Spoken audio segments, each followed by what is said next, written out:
4 times in 3 months, my daughter's fiancé found a reason to ask about my late husband's business records. The 4th time, he offered to help me organize them. 2 weeks later, my daughter showed up at my front door at 11:30 at night with shaking hands and a document she'd pulled from his travel bag. My name was printed at the top under 4 words I had never expected to see attached to my name. Durable power of attorney, incapacitated principal. A handwritten note stuck to the back said, "Get signed before April 30. The wedding was April 28th. I had 48 hours to decide what to do. But by the time my daughter sat across from me at the kitchen table, hands wrapped around a mug of tea she wasn't drinking, we both already knew. We weren't going to slip out a side door and make it quietly disappear. We were going to let him stand in front of 80 witnesses and answer for every bit of it. I am 64 years old, and I have lived on 47 acres outside Cooperstown, Tennessee, for 29 of them. My late husband Earl bought this land in 1991, back when this part of the state was considered too remote to be worth much. Earl had a gift for seeing what something could become. He built the house himself over 2 years, mostly weekends, with help from his brother and a handful of friends who still mention it at every family reunion. The apple orchard on the north side of the property was his idea too. He planted the first trees the spring after we moved in, saying he wanted something that would outlast him. He was right about that, as he was right about most things. Earl had started his HVAC business at 23 with 1 truck and a set of tools borrowed from his father. By the time he sold it, 31 years later, it was worth $1.3 million. He'd also developed a line of equipment fittings in the late 90s that contractors still licensed, that brought in close to $90,000 a year in royalties even after he retired. We never talked about any of it outside the immediate family. Earl believed that the moment people knew you had money, they started calculating rather than connecting. He'd watched it happen with his own brother over a far smaller sum, and he'd never forgotten the lesson. So we lived quietly. He drove the same pickup for 16 years. I wore the same winter coat for a decade. Our children grew up knowing we were comfortable, not knowing the specifics, which was exactly as Earl intended. He died 18 months before my daughter brought Cade Merritt home. A heart attack in the workshop on a Tuesday afternoon in October. He was 68. I found him when he didn't come in for supper. There is not much to say about that kind of loss that makes it easier to understand. You just carry it. My daughter called a week before Thanksgiving, breathless with the kind of excitement she gets when something is still new enough that she hasn't had time to worry about it. She said his name was Cade, that he was wonderful, and that I should please not interrogate him. I told her I never interrogated anyone. She reminded me that I was a retired school nurse who had spent 32 years determining within 40 seconds whether a child was actually sick or trying to avoid a test. She wasn't wrong about that. Cade Merritt walked through my front door that November evening looking like a man who had carefully considered the impression he wanted to make. Good handshake, easy posture, a collared shirt pressed just right, not too formal, not too casual. He brought a bottle of wine and knew to ask first whether I'd prefer to open it at dinner or save it. Small considerations. But 32 years of nursing teaches you that small things are where the truth lives. The dinner went well. He was attentive. He asked about Earl, listened while I talked, said things like he sounds like a man who understood what mattered. My daughter looked at him with the soft, open expression she'd had as a little girl when she trusted something completely. She hadn't looked at anyone that way in 2 years. I wanted so badly to just let it be what it appeared to be. When we moved to the porch after dinner, the November hills had gone dark under a half moon. Cade stood at the railing and looked out over the orchard. "Beautiful piece of land," he said. "How many acres?" 47, I said. He nodded slowly. "This close to town, that must be worth something considerable." "It's home," I said. Earl's answer. I'd borrowed it without thinking. He let it go. I told myself it was curiosity. The second time was a January weekend visit. My son had driven over to check on the gutters, the way he'd been finding reasons to come by since Earl died. He's 35, works construction, lives 20 minutes down the road with his wife and their 2 boys. He's quieter than his sister, but he notices things. He gets that from his father. While he was up on the ladder, Cade came out and started a conversation about property lines, where the eastern boundary sat, whether the orchard acreage was included in the main deed. My son answered pleasantly enough and said nothing to me about it until Cade had gone back inside. Then he climbed down and wiped his hands on a rag and said, "Why does he want to know all that?" I said I wasn't sure. My son looked at the tree line and didn't say anything else. The third visit, February, Cade asked about Earl's business interests. Casual, almost offhand, whether there were ongoing agreements, whether they were complicated to manage alone. He framed it as concern. He said it the way someone might mention that a furnace filter probably needed changing, as though he were simply being practical. I let it pass. The fourth time, March, he offered to help me organize Earl's files. He had experience with estate documents, he said. Things fell through the cracks after a spouse passed. He said it gently, with his head tilted at just the right angle.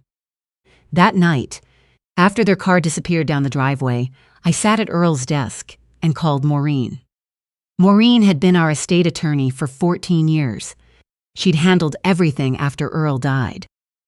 The will, the royalty trust, the protective clause. Earl had insisted on building into our daughter's inheritance, which stated that no future spouse could access her portion without a court-ordered proceeding. Earl had thought of that himself. Maureen had told him it was unusually thoughtful. He'd said he'd just been paying attention. I told her about Cade. 4 visits, 4 different angles on the same subject. The questions about property lines and business records, the offer to help with the files. Maureen listened without interrupting, which meant she was taking it seriously. When I finished, she said, "Give me a week." She called back in 5 days. Cade Merritt's background was thin. Genuinely thin, the kind of thin that happens when someone has been deliberate about constructing a history rather than simply living one. He appeared in Nashville public records roughly 4 years ago. Before that, almost nothing under that name. Maureen had contacts, and one of them connected her to an attorney in South Carolina who had handled a civil matter 3 years prior. A man named Troy Eddings had been engaged to a woman in Charleston. The woman's mother, recently widowed, owner of significant commercial real estate she'd never displayed, had signed a durable power of attorney document while her daughter was abroad for work. When the daughter came home and found out, the family paid Troy Eddings a sum that was contractually sealed, and he disappeared. He filed a legal name change in Georgia the following year. He became Cade Merritt. There was a second family in Knoxville, 2022. That family had refused to settle and were still in litigation. Maureen had also brought in a private investigator named Dixon, a quiet man she trusted who had spent 20 years finding things that people went to considerable trouble to hide. He met me at Maureen's office on a Wednesday afternoon. He confirmed everything Maureen had found, and then he told me the piece that changed how I thought about the entire situation.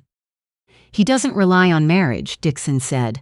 He uses durable power of attorney, specifically documents that list the principal as incapacitated, mentally or physically unable to manage their own affairs.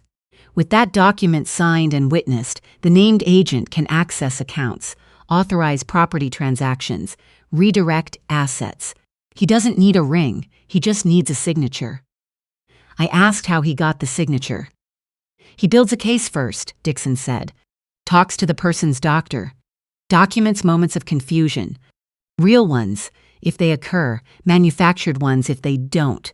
Creates a paper trail that makes it look like the family is simply being responsible. He paused. He's been doing some version of this for at least 6 years. He targets daughters who've lost a father. Women in grief who are grateful for someone who seems to step in. I drove home through the last of the March cold and sat in the kitchen without turning the lights on for a long time. 12 days before the wedding, my doctor called. Dr. Sefton had been my physician for 11 years. She is careful and precise, and she does not call after hours without a reason. She told me that a man had contacted her clinic 2 weeks earlier, identifying himself as my daughter's fiancé and expressing concern about some forgetfulness I'd been showing. He had asked which medications were most commonly associated with confusion in older patients. He had asked, specifically, about the legal process for establishing that a person was no longer capable of managing their own financial affairs. I did not return his call, she said. I am calling you. I sat with the phone in my hand after she hung up and thought about every cup of coffee Cade had poured me. The afternoon in February when he'd made herbal tea, and I'd found it oddly bitter and left most of it untouched. The ibuprofen he'd offered from his own travel bag when I mentioned a headache. I thought about whether I would have thought anything of any of it, if I hadn't already been paying attention. I poured what was left in my coffee cup down the drain. Then I called my son. He already knew something was wrong. He'd come by the previous Saturday while Cade was there alone. My daughter had been working and had found him in the study with Earl's filing cabinet standing open. Cade said he'd been looking for the property survey, that he'd offered to sort out a question about the driveway easement. My son said sure and stood in the doorway until Cade moved out of the room. That evening, he had called me. He'd said very quietly, "Mom, I've been watching that man for 2 months. Something is not right." I told him I knew, that we were working on it, that I needed him to trust me a little longer.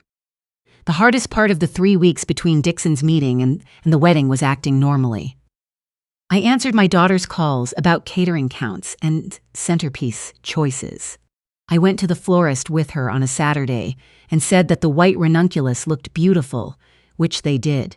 I spoke to Cade on the phone twice and used a warm voice that cost me more than I expected.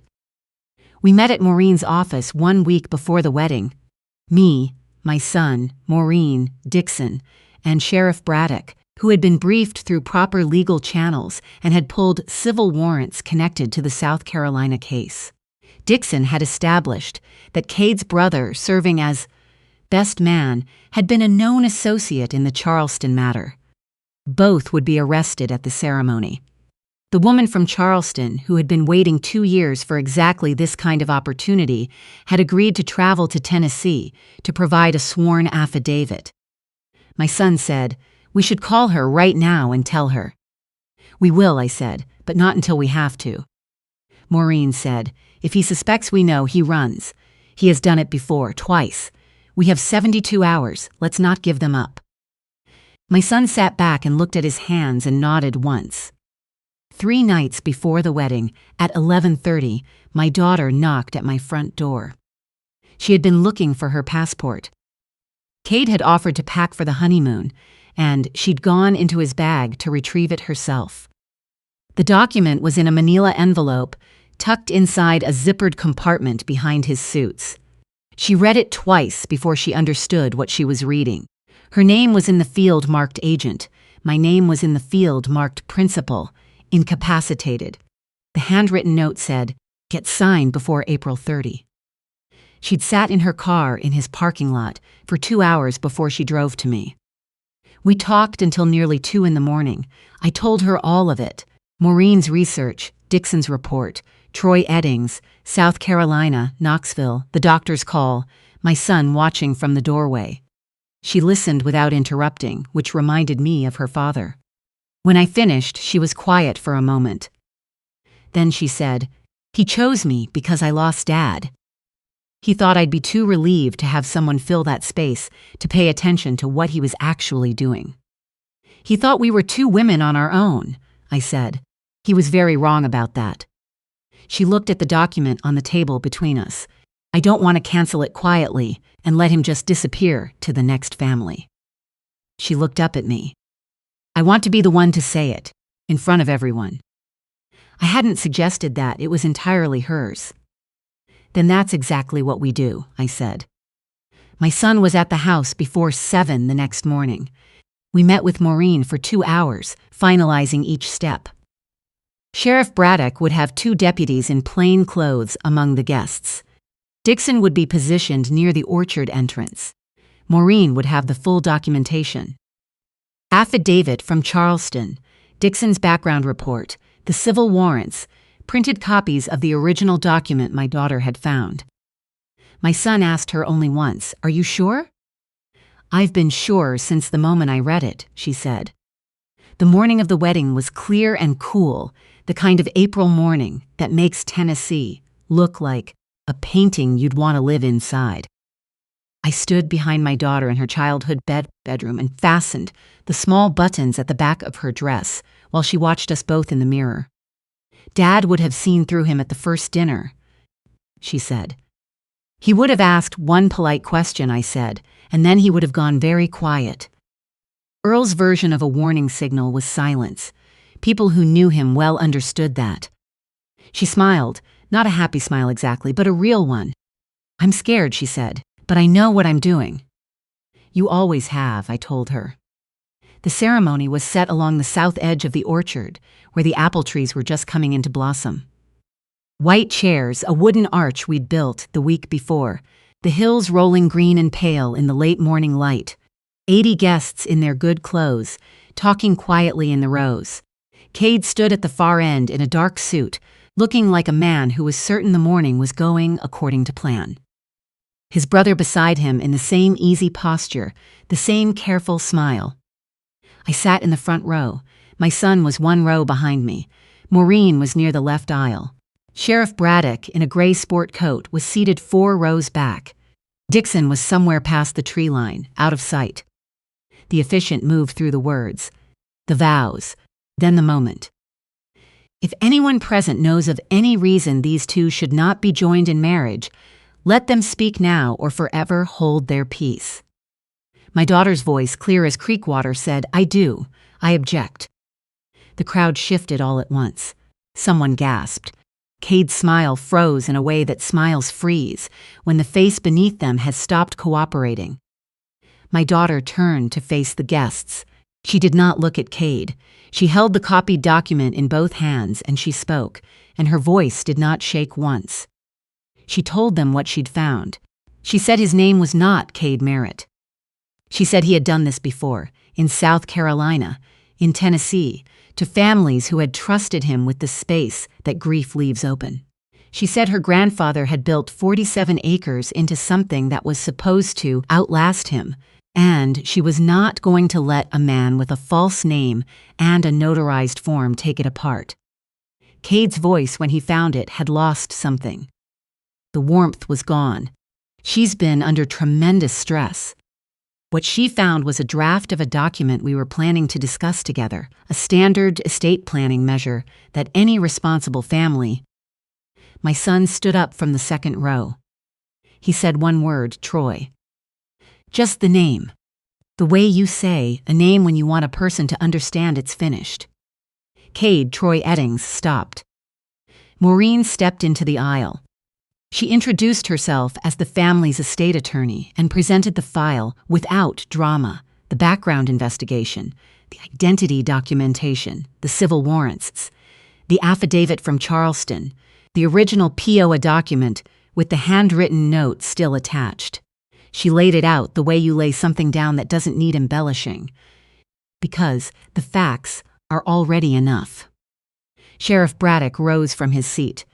His deputies moved through the rows. Troy Eddings took 2 steps backward from the altar. His brother made it 6 steps toward the orchard before the second deputy was there. Neither of them made it far enough to matter. The handcuffs made a sound that 80 people heard in perfect silence. My daughter walked the full length of the aisle before the sheriff's car had even reached the drive. She walked through all of it. The guests with their hands over their mouths, the overturned programs, the flowers that didn't know anything had changed. And she found me at the tree line, and we stood together in the April sun without saying anything for a long time. There wasn't much that needed saying right then. The legal proceedings ran through the summer and into fall. Troy Eddings was sentenced in August, 8 years, on fraud, identity deception, and conspiracy to commit financial elder abuse against a protected adult. His brother received 4. The woman from Charleston testified. The Knoxville family testified. Maureen told me the civil proceedings were looking favorable, though the full resolution would take time.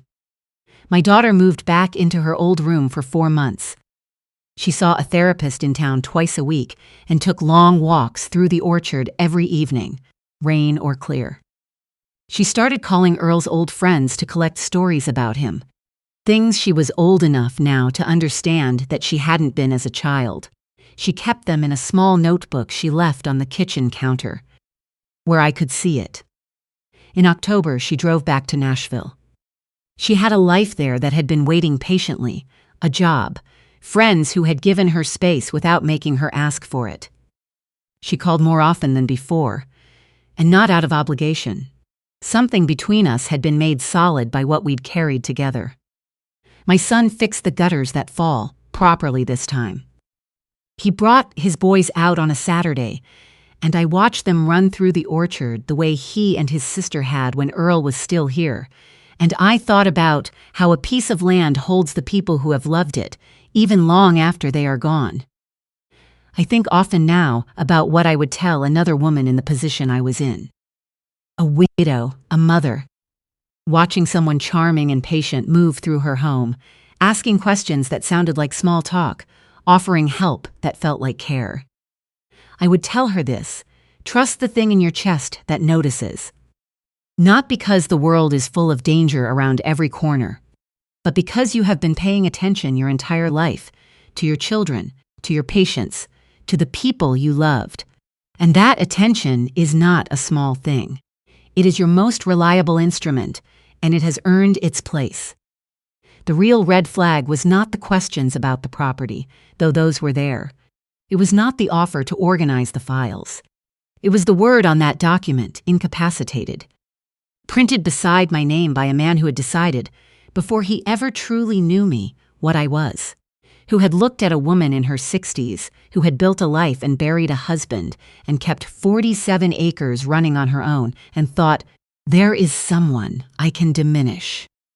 He was wrong. He was wrong about both of us.